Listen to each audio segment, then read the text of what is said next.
ఓం నమో వెంకటేశాయ. అందరికీ నమస్తే అండి. Welcome back to my channel Tirumala talks. నేను మీ లక్ష్మీ పూజిత.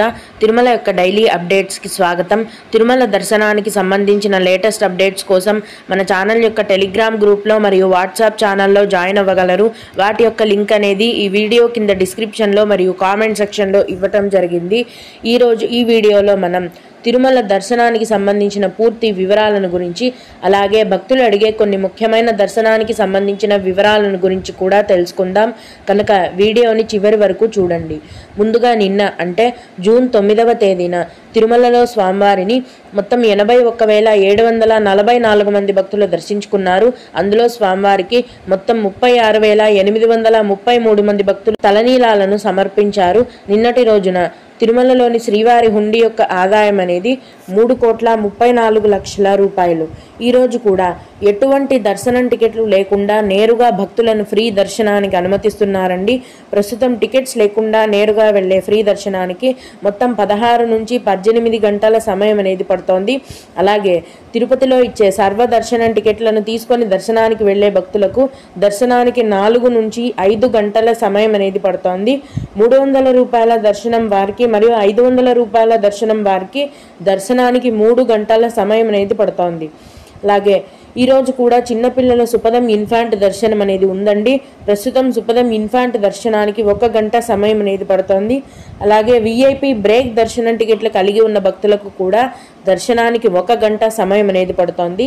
సీనియర్ సిటిజన్ దర్శనం టికెట్లు కలిగి ఉన్న భక్తులకు ప్రస్తుతం దర్శనానికి 2 గంటల సమయం అనేది పడుతోందండి. మొత్తం మీద ఈరోజు తిరుమలలో భక్తుల యొక్క రద్దీ అనేది ముందు కంటే కూడా పెరిగిందండి. ఫ్రీ దర్శనానికి నిన్న 12 గంటల సమయం పడితే ఈరోజు 16 నుంచి 18 గంటల సమయం అనేది పడుతోంది. దీన్ని బట్టి ప్రస్తుతం తిరుమలలో భక్తుల యొక్క రద్దీ అనేది పెరిగింది అని మనం అర్థం చేసుకోవాలి. ఇప్పుడు భక్తులు అడిగే కొన్ని ముఖ్యమైన దర్శనానికి సంబంధించిన వివరాలను తెలుసుకుందాము. ఇవి అడిగిన వారికే కాకుండా దర్శనానికి వెళ్ళే ప్రతి ఒక్కరికి కూడా ఉపయోగపడతాయి. ఒక భక్తుడు, అక్క, సాధారణ భక్తులు మొదటి గడప దర్శనం ఎలా చేసుకోవాలి, దానికోసం ఆన్లైన్ బుకింగ్ చేసుకోవాలా అని అడిగారండి. మామూలుగా అయితే విఐపి దర్శనం టికెట్లను ఆన్లైన్లో కానీ ఆఫ్లైన్లో కానీ ఇస్తారండి. వాటిని తీసుకొని దర్శనానికి వెళ్ళొచ్చు. ఈ విఐపి బ్రేక్ దర్శనం టికెట్ల యొక్క ధర అనేది ఒకరికి 10,500 రూపాయలు.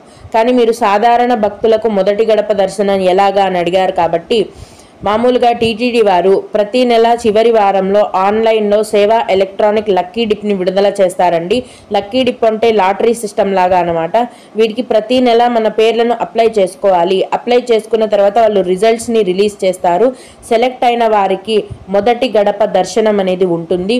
ఈ లక్కీ డిప్ అంటే ఏంటి, ఎలా అప్లై చేసుకోవాలి అన్న పూర్తి వీడియో చేసి దాని యొక్క లింక్ అనేది నేను ఈ వీడియో కింద డిస్క్రిప్షన్లో మరియు కామెంట్ సెక్షన్లో ఇచ్చాను. అలా చూసి లక్కీ డిప్ని ఓపెన్ చేసినప్పుడు మీరు అప్లై చేసుకోగలరు. అలాగే తిరుమల కొండపైన సిఆర్ఓ ఆఫీస్లో ప్రతిరోజు లక్కీ డిప్ వేస్తారండి. ఉదయం 11 గంటల నుంచి సాయంత్రం 5 గంటల వరకు ఈ లక్కీ డిప్ని వేస్తారు. 5:30 గంటలకి రిజల్ట్స్ అనేవి ఉంటాయి. సెలెక్ట్ అయిన వారికి మరుసటి రోజు స్వామివారి యొక్క దగ్గర దర్శనం అనేది ఉంటుంది. అలాగే స్లాట్ దర్శనం ఎంతసేపు పడుతోంది అని అడిగారండి. స్లాట్ దర్శనం అంటే సర్వదర్శనం అండి. ప్రస్తుతం సర్వదర్శనం టికెట్ తీసుకొని దర్శనానికి వెళ్ళే భక్తులకు దర్శనానికి 4 నుంచి 5 గంటల సమయం అనేది పడుతోంది. ఇంకొకరు, తిరుపతి బస్టాండ్ నుంచి శ్రీవారి మెట్టుకు ఎలా చేరుకోవాలి తెలిసిన వారు చెప్పగలరు అని అడిగారండి.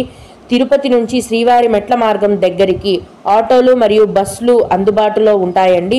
మీరు వాటి ద్వారా శ్రీవారి మెట్టు కాలినడక మార్గానికి చేరుకోవచ్చు. ఓం నమో వెంకటేశాయ. మీకు కూడా ఇలా ఏవైనా సందేహాలు ఉంటే ఈ వీడియో కింద కామెంట్ సెక్షన్లో తెలియజేయగలరు. నేను వాటికి ఖచ్చితంగా రిప్లై ఇవ్వడానికి ప్రయత్నిస్తాను. ఇవి ఇవాల్టి తిరుమల అప్డేట్స్. ఇలాంటి మరిన్ని వీడియోల కోసం నా ఛానల్ని సబ్స్క్రైబ్ చేసుకోండి. ఈ వీడియోని లైక్ చేసి షేర్ చేయగలరు. ఓం నమో వెంకటేశాయ.